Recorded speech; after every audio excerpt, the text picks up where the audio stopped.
Hey guys, welcome back. So today we got a Ford F-150. I believe this one is a 2016. Customer has an issue with a wheel bearing, so we're going to go ahead and do a wheel bearing on this truck. So the first step is basically remove the wheel. So let me go ahead and get that out of the way and we'll begin. Okay guys, so I went ahead and I got the wheel off. First thing that we're going to be doing is removing this little dust cap for the axle nut. Basically, I just tap it off here. I use a hammer and like a little pry bar. I believe these are called lady slippers. And basically, you get that off. So now that we got the axle dust cap off, basically what you're going to want to do is remove this bolt that is holding in the axle. Now, I'm going to loosen it and not remove it all the way. So I just go to about there.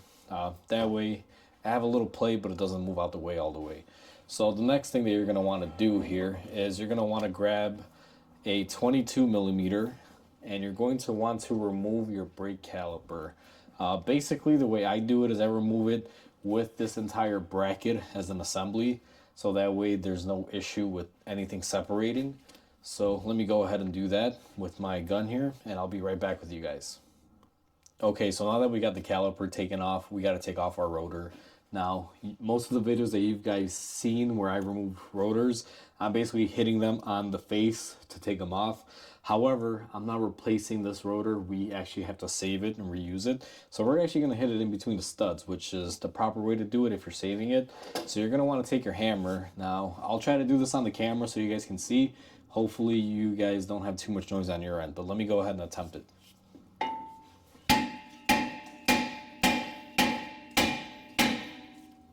And just like that, I don't know if you guys saw, I focused on this fascia. Now, you could probably spin it and get it off a little bit, faster by kind of hitting it here and here and here and kind of going around. However, I don't really like doing it that way because I can usually get it off just where it is. Okay, guys, so last step, we removed the rotor. Now what we're going to be doing is basically removing the bolts for the hub. The way that I do this is I grab a ratchet and I pre-loosen these before I put my impact gun on there. Now, sometimes these can be rusted on there pretty good. This is a little bit of a newer vehicle, so there's not that much rust. So there's the lower one. Basically got it loose, I cracked it loose. Let's do the top. All right, so once you have them loose, basically, you're going to want to turn this hub the other way, and you got 2 more bolts on the other side of it. So basically 4 bolts in total holding on the actual hub. Once I crack them loose, what I tend to do is I just grab a angle socket on my Milwaukee and just take them off. So that's pretty much what you're supposed to do here. And then what you're going to want to do is turn the hub over and you have 2 more on the other side. Okay guys, so I'm on the other side here, just removing the other 2. Just figured I'd show you. So the bottom one comes off and then the top one is kind of hidden behind the tie rod. So I'm going to need an extension with a wobble bit and basically that's going to be hard to see here. But it's basically right behind here. Let me see. It's kind of hard to show you guys because it's recessed, but let me get it off. It's essentially right there, right up underneath this. Okay, so we got all our bolts off the hub. Now, I want to show you guys a quick tip here. This truck is off the ground, so if all wheels are off the ground, you can actually maneuver this back and forth quite easily because you're going to have to basically turn the knuckle to be able to gain access on both sides of the hub. So what I do is I grab it by the tie rod and I grab it by the hub, and you can see you can basically move this to whichever way you want. So that's just a little quick tip because you can't just go up and down in the car every single time you got to turn the wheel. If you have your other tire on your other side, you can actually spin it from the other side a lot quicker because your wheel's bigger. Makes it a lot easier to turn. So what we're going to do now is we're going to grab our hammer. We're going to be hitting on this to see if we can break it loose. These can sometimes fight you. Sometimes they come off pretty easily. It just varies. Let's see. This one I don't think should be too bad, but let's see. And it's not. Let me zoom you guys in here.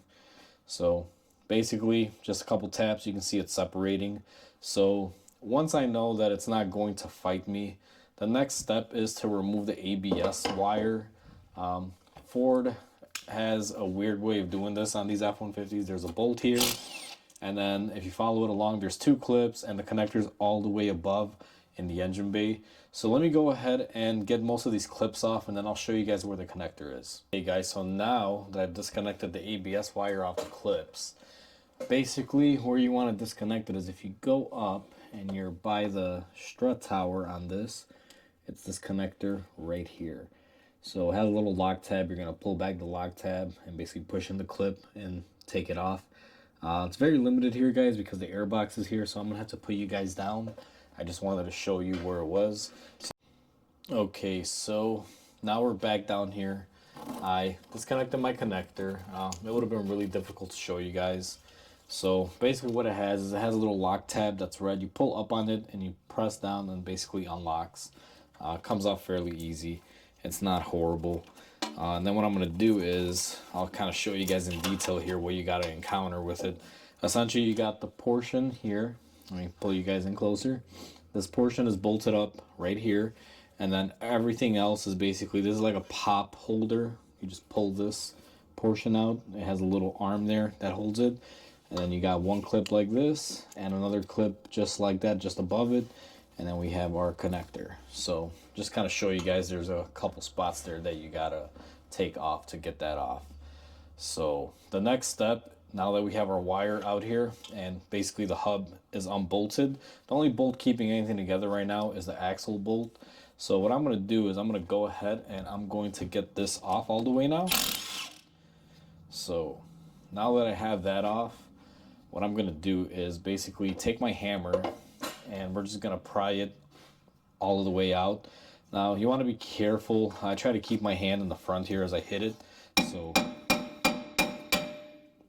once it basically lets go like this one just did, you want to stop hitting it, and essentially just grab it with your hands and kind of poke it the way out there. So that's basically our wheel bearing. These are hub vacuum assist wheel bearings.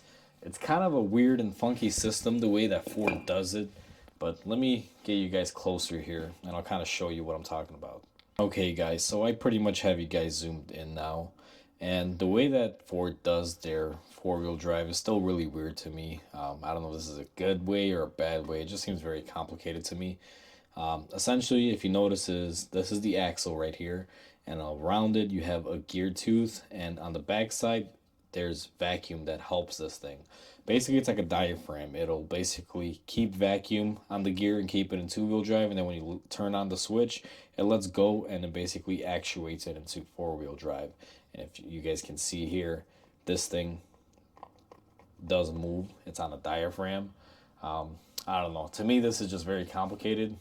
I'm used to a lot of other four-wheel drive systems. They just have a hub and an axle, and the way you shift into four-wheel drive is basically you put the transfer case into four-wheel drive. In this case, you're actuating it at the wheel. It's kind of weird. I don't know if this is good or bad, but either way. Anyway, so what we're going to do next is we're going to go ahead and clean up our flange surface here, and then we're going to basically line up the new bearing with everything. Okay guys, so what I did was I basically ground down and cleaned up my hub flange. I went ahead and I put my bearing on there. These are pretty easy. Just the way it comes off, it slides back on. The one thing that I will say, I kind of wish I had shown you guys how I put it on, because there is like a little thing that I show. But when I put the bearing back on, I make sure the wheel is straight and make sure the axle is engaged in the little gear that you saw in there.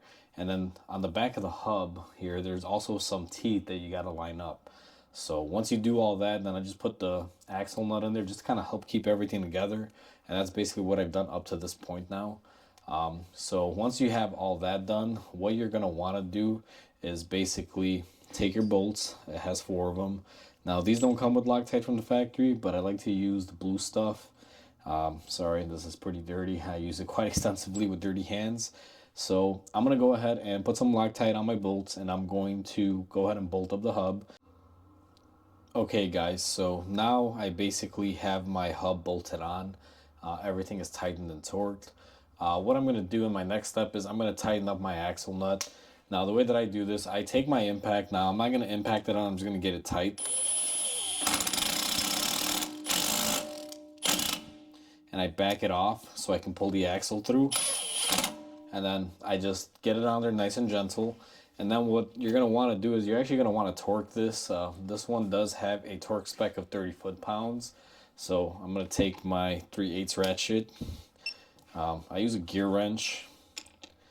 And basically I'm just going to go ahead and tighten this to 30 foot-pounds. Now 30 foot-pounds is actually not a lot.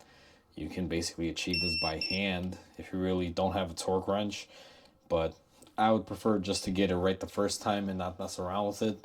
If you don't load up a wheel bearing correctly with the axle nut, if it's too tight or too loose, you can actually damage your wheel bearing. So I highly recommend that you do torque down this bolt. Even if it's like a regular axle that has a full-size bolt, you always want to torque it up, simply because if you don't, like I said, you can wear out the bearing prematurely. So now that that's tight, we have the cap that we took off. Now, once you remove the cap, they have a tendency to not want to go back in. So basically, here's the cap. What I do is I take some silicone and I basically put it on, let me see how I can show you guys. I basically put it on this outlying edge here. And I'm also going to pull this edge out right here a little bit. Okay guys, I'm back. So basically this is what you want to do is put some silicone around it. You don't want to get all the silicone in there. You're just trying to put it on there on the side as a seal. I should have gotten a new one of these, but they don't have them. So I'm just going to opt to reuse it. So once you put it on there, basically the silicone will act as like a little barrier on there. So now you can opt to remove it if you want. Basically just smear it like this. And then that'll basically take off the excess. But what you're doing is you're basically sealing up so no water gets in there. On these bearings, it's even more critical that no water gets in there because you have that air actuated four-wheel drive mechanism that you guys saw earlier. And to be honest with you, you want to make sure everything is nice and tight from this point on this thing. So now that everything is watertight, what we're going to basically do is take our wire and you're going to want to route this through the backing plate. I should have probably did this before, but it's not that much difficult to do it afterwards. Just kind of poke and prod there and basically pull it through. It has a little cutout here for you guys to see. That's essentially where it goes. I don't know how well the camera can pick that up, but there's the cutout for the wire and it goes basically behind the plate. Okay guys, so I went ahead and I ran my ABS wire. You can kind of see it up here. It's basically right here. Runs along the same way you took it off. I didn't want to show that just because it's repetitive and it's a lot of stuff. So the next thing that we're going to do is basically I'm going to grab my rotor. Now we have a new hub surface, so we don't really have to prep anything. Now what we did was we went ahead and we threw on the rotor just to make it easy. And I want to show you guys an old school trick that I know now. You could take a lug nut, put it on the rotor to keep the rotor from moving on you when you're installing your caliper. Or you could take an old axle nut like this and you can basically put it in and it takes up the space a lot easier. What the axle nut does is it just takes up space. So that way you're not screwing this bolt all the way down. You don't necessarily have to do this, but if you don't got to fight the caliper to put it on the rotor, it'd be even easier. So we're going to go ahead and turn it so I can get to my caliper bolt area. And then what we're going to want to do is basically grab our caliper bolts, make sure these things are prepped. Now I put a little bit of Loctite on them guys and I'll show you. These don't really take a whole lot, but I still put just a little bit just to make sure everything is good. So now that I got my bolts here, all right, so essentially that's how much I put on there on both of them. And normally I just put it in the areas where it contacts. So I'm going to go ahead and lay these in here so I can get them ready. Now we didn't remove our caliper from the bracket, so it still is in assembly. So we're just going to go ahead and slide it on. It's that easy. You don't got to really tear apart the brakes. You put it all on as one piece. This is the way I prefer to do it. And then what we're going to do is basically line up your bracket bolts here. See if I can get them lined up.